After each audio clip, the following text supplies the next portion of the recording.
Top quality और consistent performance के लिए सिर्फ सिल्वर पंप नाम याद रखना।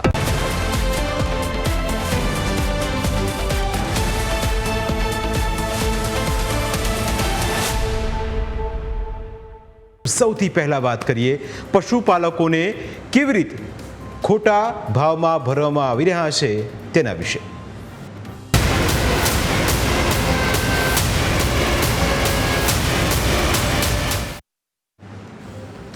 4 દિવસ થયા પણ વિરોધ હજુ શાંત નથી થયો। પશુપાલકોના રૂપિયે જાહો જલાલી ભોગવતા સાબર ડેરીના શાસકો પશુપાલકોના વિરોધને ઠારવા પ્રયત્નો કરી રહ્યા છે, પરંતુ પશુપાલકો પોતાનો હક જતો કરીને ડેરીના ભ્રષ્ટ શાસન સામે ઝૂકવા માટે તૈયાર નથી।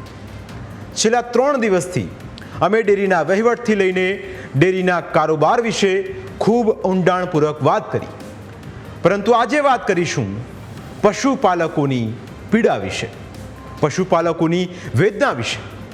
ન્યૂઝ કેપિટલની ટીમે સાબરકાંઠા અને અરવલ્લી જિલ્લાના જુદા જુદા ગામમાં જઈને પશુપાલકો સાથે વાતચીત કરી અને એ સમજવાનો પ્રયત્ન કર્યો કે તેઓ કેમ આટલા બધા આક્રમક મૂડમાં છે। ન્યૂઝ કેપિટલની ટીમ અરવલ્લી જિલ્લાના મોડાસા શામળાજી હાઈવે પર આવેલા મોટી ઇસરોલ ગામે પહોંચી। ગામમાં 3000થી વધુ વસ્તી છે। ગામના તમામ લોકો પશુપાલનના વ્યવસાય પર નિર્ભર છે। ગામમાં રહેતા અરવિંદભાઈ પટેલ પણ છેલ્લા 15 વર્ષથી પશુપાલનના વ્યવસાય સાથે સંકળાયેલા છે। અરવિંદભાઈ વહેલી સવારથી જ પોતાના પશુઓ પાછળ લાગી જાય અને સવાર સાંજ ડેરીમાં દૂધ ભાવીને દરરોજ 2500થી 3000 રૂપિયા કમાય, પરંતુ છેલ્લા 3 દિવસથી દૂધ ન ભરાવીને વિરોધ નોંધાવતા તેમને 8000 જેટલું નુકસાન થયું છે। આ નુકસાન તેઓ શા માટે ભોગવી રહ્યા છે તેની પાછળનું કારણ સાબર ડેરીનું ભ્રષ્ટ તંત્ર હોવાનો તેમનો આક્ષેપ છે। તેમણે અમારી સાથે જે હકીકત જણાવી તે સાંભળશો તો સમજાશે કે બાઇક લઈને ફરનારા ચેરમેન અને ડિરેક્ટર્સ કેવી રીતે વૈભવી ગાડીઓમાં અચાનક ફરતા થઈ ગયા। વર્ષે મેં એના પર અપેક્ષા રાખીને બેસીએ તો નફો આવશે તો આમાંથી ઓમ થ પરંતુ આમાં પણ આ લોકો પેલું એ કરી નાખ્યું છે, એ અનજ ગળો ભર્યું છે। દાખલા તરીકે એક ડિરેક્ટર બને તો ડાયરેક્ટ 6 મહિનાની અંદર એના ઘેર ગાડી મોડાસામાં મકાનો ખરીદી લે અને પ્રોપર્ટી કરોડો રૂપિયાની બની જાય છે। તો આ પૈસા આવું શું કહેવાથી સાપ માની ગરીબોના પૈસા આ લોકોએ લૂંટી લીધા છે અને આમાં સરકારે કોઈક કરી અને જલ્દીઓનો નિકાલ આવે કોઈક કરવું જોઈએ। તમે ગરીબોના પૈસા લૂંટી લીધા છે, શરમ આવી જોઈએ તમને। આ અમે નથી કહેતા, પણ ખુદ પશુપાલકો જ કહી રહ્યા છે। આ તો વાત હતી અરવિંદભાઈની। ન્યૂઝ કેપિટલની ટીમ આગળ બાયડના તેનપુર ગામે પહોંચી। શામળભાઈ પણ બાયડના જ છે। તેનપુરમાં 200થી વધુ મહિલાઓએ દૂધ મંડળી બહાર ચેરમેનના છાજિયા લઈને વિરોધ નોંધાવ્યો। મહિલાઓએ ચેરમેનની નનામી કાઢીને પોતાની આક્રમકતાનો પરચો આપ્યો। સાહેબ, તમારે આ દિવસો એટલા માટે જોવા પડી રહ્યા છે કારણ કે તમે ગરીબ પશુપાલકોના હકનો કોળિયો છીનવ્યો છે। આ એ મહિલાઓ છે જે પોતાના બાળકોને દૂધ ન પીવડાવીને ડેરીમાં ભરાવે છે, જેથી હિસાબ સારો આવે તો બાળકોને સારું શિક્ષણ આપી શકાય, પરંતુ આ મહિલાઓને હવે સત્તાધીશોના હિસાબ પર ભરોસો નથી અને એટલે જ હવે તેઓ આ રીતે પોતાનો વિરોધ દર્શાવવા મજબૂર બન્યા છે। એશિયામાં બેહો છો એ તમે અહીં આવીને જો કે પશુપાલકોની હાલતો કેવી છે એ તમે આવીને જો। વગર કુદરત લૂંટ્યો અને સમાજનો ડેરીમાં લૂંટ્યો બોલો અને અત્યારે અમારે ઘેર સોરોના અમે દૂધ ના લે પાછે પીવા માટે અને અત્યારે જે અમારા હુંડાલી છોકરા છે એનો નિકાલ આયા સિવાય અમે આ અમારું ડેરીનું પગથિયું કદાપી ચાલવાનો નહીં, કદાપી ખોલવાનો નથી। શામળભાઈ સાંભળો, ડેરી ન ખોલવાનો પશુપાલકોનો હુંકાર છે, કારણ કે વાત હકની લડાઈની છે। પશુપાલકો સવાલ કરી રહ્યા છે કે કેવી રીતે ડેરીના ચેરમેન અને ડિરેક્ટર્સ કરોડોના આસામી બની ગયા। શું ડેરીના ચેરમેનથી લઈને ડિરેક્ટર્સના ઘરે એક જ વર્ષમાં પૈસાના ઝાડ ઉગી ગયા છે? પશુપાલકો કહી રહ્યા છે કે ડેરીના ડિરેક્ટર્સના પાપના ઘડા હવે ભરાઈ ગયા છે. તેમનું પાપ હવે છાપરે ચઢીને પોકારી રહ્યું છે. પાપ એવું છે કે લોકો જીવતે જીવત સત્તાધીશોની અંતિમ યાત્રા કાઢી રહ્યા છે અને જાહેરમાં અંતિમ વિધિ કરી રહ્યા છે, કારણ કે ભ્રષ્ટ શાસનના પણ હવે અંતિમ દિવસો જાણે આવી ગયા છે. મોડાસાના જાલોદર ગામના આ પશુપાલકો સત્તાધીશો સામે હાય હાયના નારા લગાવી રહ્યા છે, કારણ કે તેઓએ ગરીબ પશુપાલકોની હાય લીધી છે અને જો ગરીબોની હાય લો તો તેનું પરિણામ ભોગવવા પણ તૈયાર રહેવું પડે.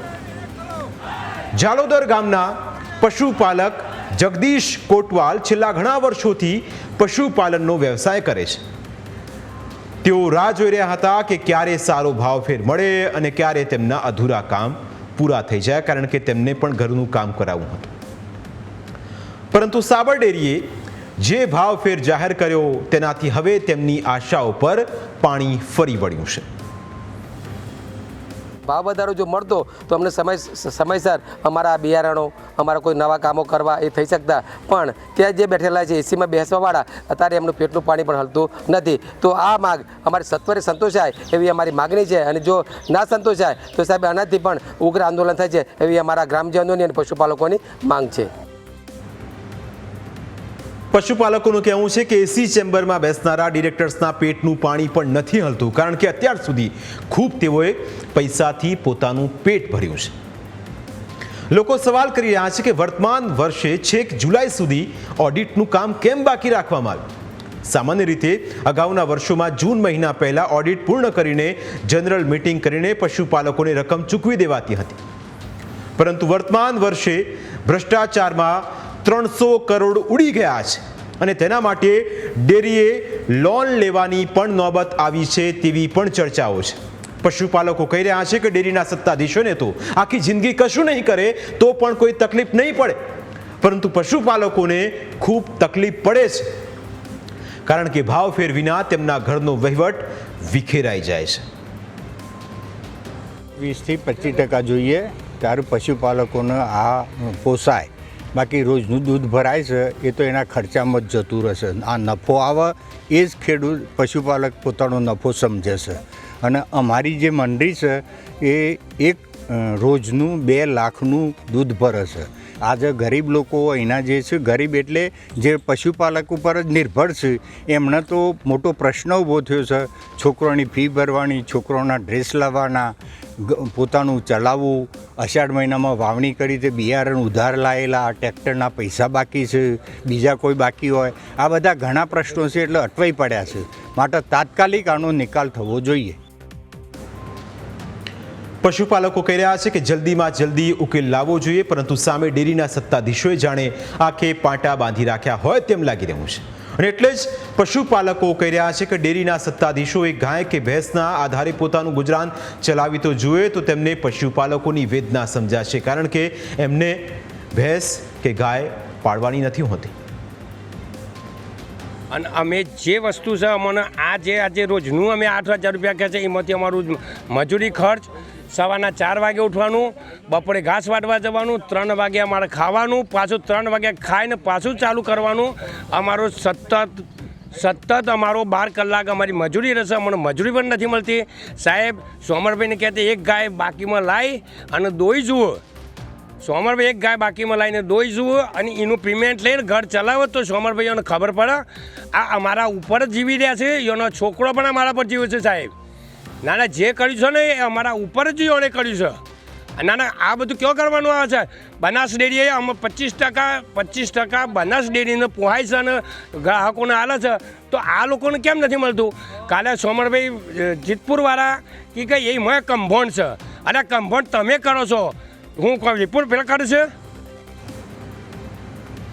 એક તરફ પશુપાલકો પોતાની વેદના વ્યક્ત કરી રહ્યા છે. પશુપાલકો પોતે કેવી રીતે વહેલી સવારથી મોડી સાંજ સુધી મજૂરી કરીને પોતાનું ગુજરાન ચલાવે છે તેની હકીકત પણ જણાવી રહ્યા છે, પરંતુ આ પશુપાલકો થકી જે ડેરી ચાલી રહી છે તે ડેરીના સત્તાધીશો પશુપાલકોને રાજકીય નેતાઓના માણસો ગણાવી રહ્યા છે.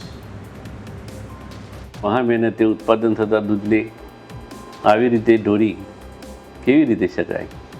આ કોઈ પશુપાલન ક્યારેય આવું કરી શકે નહીં. રજૂઆત હોઈ શકે, પણ આ રીતે ક્યારેય કોઈ પશુપાલન ના કરે. આ કોઈ પશુપાલક સિવાયના અમુક તત્વો હોય તો જ આ લોકો પોતાના રાજકીય સ્વાર્થ કે ઈરાદા પાર પાડવા આવી રીતે ખોટી તોડકીઓ ઊભી કરી દૂધનો વેડફાટ કરી રહી છે, જેને અટકાવવું અમારી અને પશુપાલકોની જવાબદારી, સહિયારી જવાબદારી છે. શામળભાઈ, પશુપાલકો કહી રહ્યા છે કે શરમ કરો આવા શબ્દો ઉચ્ચારતા પહેલા. જે મહિલાઓ તમારા છાજિયા લઈ રહી છે તેમનો કોઈ રાજકીય સ્વાર્થ નથી. રાજકીય સ્વાર્થ એ રાજનેતાઓનો હોઈ શકે, પરંતુ આખો દિવસ કાળી મજૂરી કરીને પોતાના હક માગી રહી છે. પશુપાલકો હિસાબ માગી રહ્યા છે અને હિસાબ આપવાના બદલે તમે પશુપાલકોને અસામાજિક તત્વો ગણાવો તે જરા પણ યોગ્ય નથી. પશુપાલકોને અન્યાય થાય તો તે કોને કહેશે? તમને જ કહેશે ને. કારણ કે ડેરીનું સુકાન પશુપાલકોએ આપને સોંપ્યું છે અને આ સુકાન એટલા માટે આપને સોંપ્યું છે જેથી તમે સારી કમાણી કરીને તેનો હિસ્સો પશુપાલકો સુધી પહોંચાડો, પરંતુ તમે એક જ વર્ષમાં પશુપાલકોનો નફો અડધો કરી નાખ્યો. પશુપાલકોએ પણ પોતાની આંખે પાટા તો નથી જ બાંધી રાખ્યા, તેમને પોતાનો હક માગવાનો અધિકાર છે, તે પણ તમારે સમજી લેવું જોઈએ. સાથે હવે પશુપાલકોની એક માંગ એ પણ છે કે જે પશુપાલકોને તમે હિંમતનગરની જેલની અંદર રાખ્યા છે તેમનો જો વાંક ન હતો તો પછી શા માટે તેમને અંદર ગોંધી રાખ્યા છે? આ પણ એક પ્રશ્ન છે. પશુપાલકોની વેદના દૂધ થકી રસ્તા ઉપર ઢોળાઈ રહી છે, પણ આનો રેલો ક્યાંક આપને નુકસાન ન પહોંચાડે એ પણ જોવું રહ્યું. અમારી વિશેષ રજૂઆતમાં સમય થયો છે બ્રેકનું. બ્રેક બાદ આ જ મુદ્દા વિશે કરીશું વાત.